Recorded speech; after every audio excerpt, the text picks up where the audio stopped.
Okay, सो मार्च 2022 में HSC board paper, that is Maharashtra board paper में English subject में writing skills का जो पार्ट आता है उसमें क्वेश्चन पूछा जाता है दैट आपको कुछ इंटरव्यू क्वेश्चंस प्रिपेयर करने होते हैं और सामने आपको एक पर्सनालिटी दी जाती है।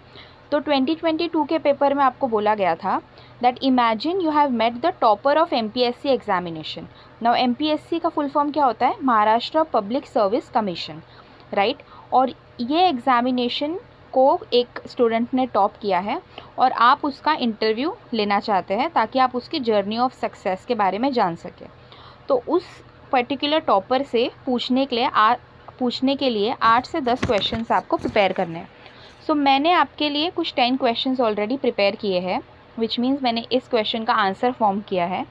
आप लोग उससे इंस्पिरेशन लेके अपने हिसाब से और क्वेश्चंस फॉर्म कर सकते हो।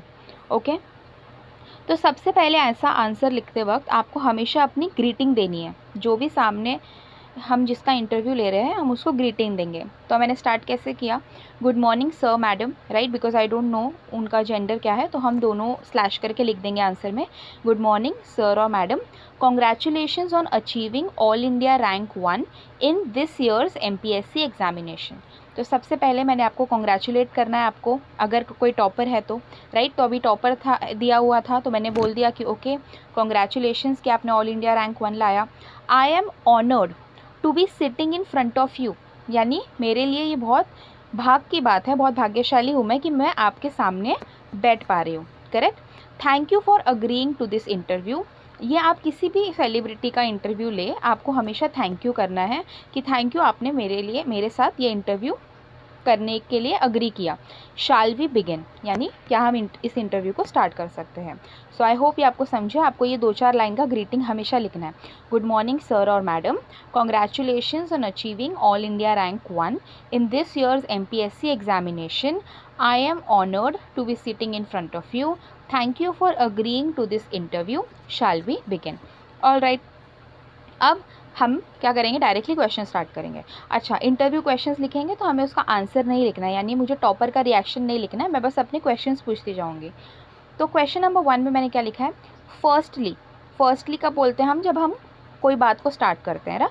तो firstly what was your reaction after knowing the result? Very basic question कि रिजल्ट जानने के बाद आपका पहला रिएक्शन क्या था, राइट। तो ये हो गया question number 1। Question number 2, what was your inspiration behind deciding to sit for this tough and prestigious examination?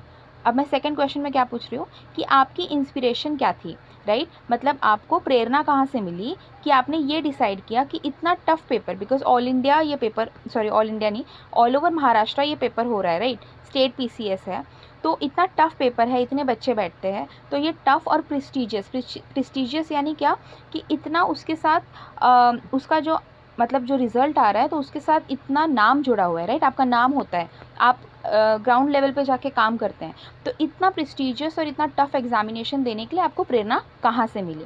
So what was your inspiration behind deciding to sit for this tough and prestigious examination? This was the second question. What is the third question I have asked? According to you how much importance does past year question papers hold? Okay, so because ये every year होने वाला exam है, तो मैंने third question में पूछा कि जो पास्ट ईयर क्वेश्चन पेपर होते हैं, जैसे आप बोर्ड के लिए एग्ज़ाम देते हो आप बच्चे, तो आप लोग क्या करते हो? पास्ट ईयर के बोर्ड पेपर सॉल्व करते हो, तो सेम वैसे ही गवर्नमेंट एग्जाम्स में होता है। तो मैंने पूछा है कि आपको क्या लगता है पास्ट ईयर क्वेश्चन पेपर कितना इंपॉर्टेंस रखते हैं?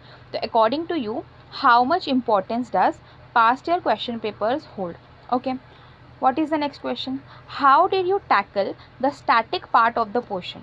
अब जो एग्ज़ाम्स होती है ये गवर्नमेंट की, उसमें एक स्टैटिक पार्ट होता है, यानी जो कभी बदलेगा नहीं, जैसे माउंटेन्स का नेम, रिवर्स का नेम, राइट, कौन सी सिटी का कैपिटल क्या है, सॉरी कौन सी स्टेट का कैपिटल क्या है, etcetera. These are static part, ये चेंज नहीं हो रहा है। और एक पार्ट होता है करंट अफेयर्स, जो रेगुलरली एवरीडे अपडेट होता है। तो मैंने क्या पूछा है कि आपने static part of the portion कैसे टैकल किया, आपने उसको कैसे पढ़ा? Okay, next question, when do you suggest should one start attempting mock test? Mock test मतलब क्या होता है? Test paper. तो जैसे बोर्ड में हम क्या करते हैं, पहले अपना पोर्शन कंप्लीट करते हैं, उसके बाद हम बोर्ड पेपर सॉल्व करना स्टार्ट करते हैं। तो उसी तरीके से मैंने इसमें पूछा है आपको क्या लगता है when should we start attempting mock test. Next question, what was your essay writing strategy. क्योंकि इस पेपर में एसेज भी लिखने होते हैं तो मैंने ये पूछा what was your essay writing strategy. Next, how much would you rate your interview experience on a scale of 10। सो आपका जो इंटरव्यू हुआ उसको आप 1 to 10 के रेंज में कितना रेट करोगे, कैसा गया इंटरव्यू।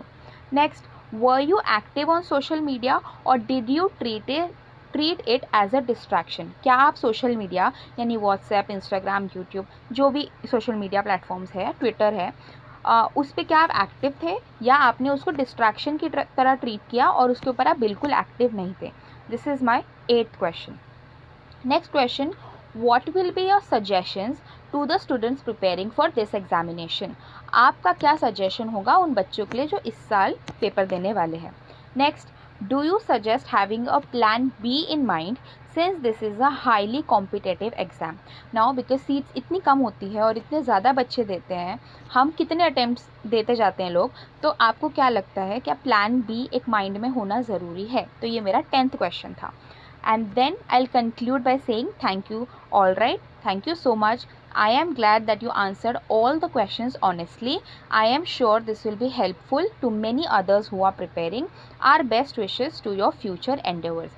Endeavors यानी क्या होता है, आपके future actions, जो भी आप करना चाहेंगे लाइफ में उसके लिए आप हमारी तरफ से बेस्ट विशेस। सो आपने देखा मैंने कैसे क्वेश्चंस फ्रेम किए हैं, बिकॉज ये गवर्नमेंट एग्जाम से रिलेटेड था, MPSC एग्ज़ामिनेशन से रिलेटेड था, तो मैंने पहले डिसाइड किया कि अच्छा ये एग्ज़ाम में क्या क्या होता है और उससे रेलेवेंट मैं कैसे क्वेश्चंस पूछूंगी। Okay, I hope this was helpful. Thank you so much for watching. अब आप लोग कमेंट में मुझे ऐसा एक क्वेश्चन बताओ जो आप अपने फेवरेट क्रिकेटर से पूछोगे। Okay, thank you.